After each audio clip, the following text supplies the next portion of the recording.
हे बघा माझ्या हाताला लागलेले ऍक्सिडेंट झाला, हाताला लागला.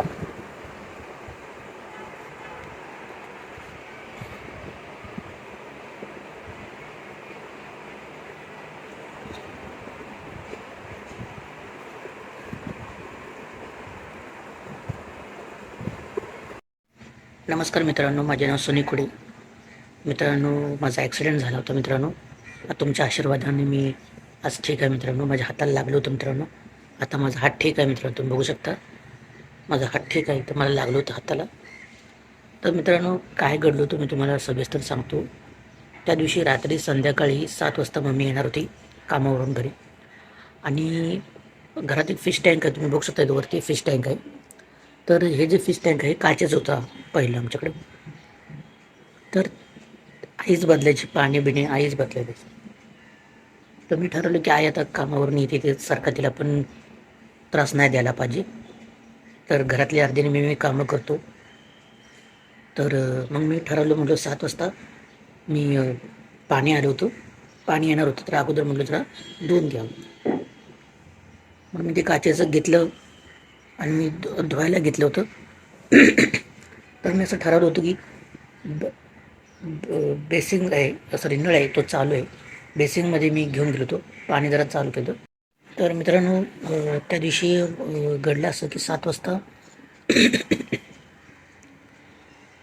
मी नळ चालू केल्यानंतर आणि मी धुवायला घेतलं संध्याकाळी 7 वाजता. माझ्या हातामध्ये होतं ते, आणि पूर्ण मी उघडा होतो. तो टॉवेल लावला होता मी, कारण मला घाम येतो म्हणून मी टॉवेल लावला होता, मला सवय. आणि मी ते असं बेसिनमध्ये मी असं ते धुवायला घेत होतो, तर पाण्याचा इतका प्रेशर जोरात आला की माझ्या हातातून ते पटकन फुटलं. माझ्या हातातून खाली पडल्यानंतर बेसिनमध्ये फुटलं मित्रांनो. आणि फुटल्यानंतर सगळीकडे काचा, माझ्या हातात तुम्हाला सांगतो काचा लागल्या, शिरल्या नाही पण लागल्या, कापला, आणि मी हात जाळायला लागलो. सगळीकडे घरात रक्त झालं मित्रांनो. आणि मग मित्रांनो मी त्यामध्ये हळद भरली मित्रांनो. त्यानंतर डॉक्टरांना मी आईला फोन करून सर्व सांगितलं. आई आली, रक्त काही थांबत नव्हतं. तर घरात जे आपण जेवणामध्ये जी हळद टाकतो तर ती हळद मित्रांनो मी टाकली. त्यानंतर मग 7 वाजता मी फोन केला आईला. आईनं मग बोलावून घेतलं डॉक्टर, आमच्या ओळखीचे डॉक्टर आहे. ती खूप घाबरली होती, खूप पॅनिक झाली. मग ते डॉक्टर आले, ते ब्लडिंग काय माझं थांबत नव्हतं. तर मग मी नशीब माझं चांगलं की माझ्या कुठं पोटाला किंवा कुठं हाताच्या नसाला आहे तिथं कुठं लागलं नाही. मग डॉक्टर मॅम आल्या, त्यांनी सांगितले की हात धुवू. ते पूर्ण सुकलं होतं, मी हळद टाकली होती त्यात. हळद घ्यायचो, भरायचं त्याच्यावर लावायचं, हळद घ्यायचं त्याच्यावर लावायचं हातात जखमेवर. मग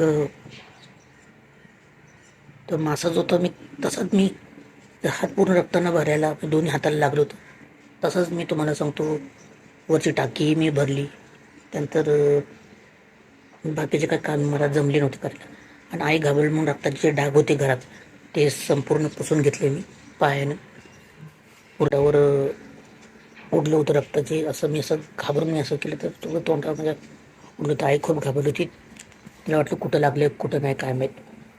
तर मित्रांनो, ही जी चूक आहे जी मी केली ती तुम्ही करू नका. माझा जो चॅनल आहे सनी खुडे आरोग्याची काळजी, या चॅनलमध्ये मुद्दाम हा व्हिडिओ मी टाकलेला आहे की तुमच्या घरी जर काचेचा जर फिश टँक असेल तर तुम्ही प्लीज ते वापरू नका, तुम्ही प्लास्टिकचा वापरा. आता हे प्लास्टिकचं आहे. हे डबा जो बाहेर आपण बघतो ना की चॉकलेटचा दुकानात मिळतो, तर रिकाम एक बरणी मला मिळाली होती आईला, तर ते दिलेली, आणि त्यात मग मी ते ठेवले मित्रांनो. ते गावाला पण जर जायचं म्हटलं तर मग मी ते घेऊन जातो मग.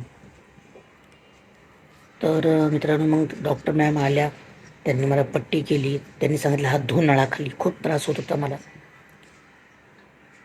तर सगळं काढावं लागलं. तर सर्व काढणं गरजेचं होतं. हळद लागलेली होती हाताला, ते सर्व काढलं मित्रांनो. त्यानंतर डॉक्टरने मला पट्टी केली, औषधं दिली लिहून. दुसऱ्याची दिवशी जाऊन मी टीटीचं इंजेक्शन मारून घेतलं. आणि मित्रांनो 8 दिवस लागले मित्रांनो जखमा बरा व्हायला. आता मी मित्रांनो ठीक आहे. मित्रांनो, मी जी चूक केली मित्रांनो तुम्ही करू नका. फिश टँक जर तुम्ही वापरत असाल तर ही तर मित्रांनो चूक करू नका. मित्रांनो, जर का तुम्हाला हा व्हिडिओ इन्फॉर्मेटिव्ह वाटत असेल तर मित्रांनो, चॅनल लाईक शेअर सबस्क्राईब करायला विसरू नका. तेच थांबूयात. घ्या तुम्ही आरोग्याची काळजी मित्रांनो. बाय.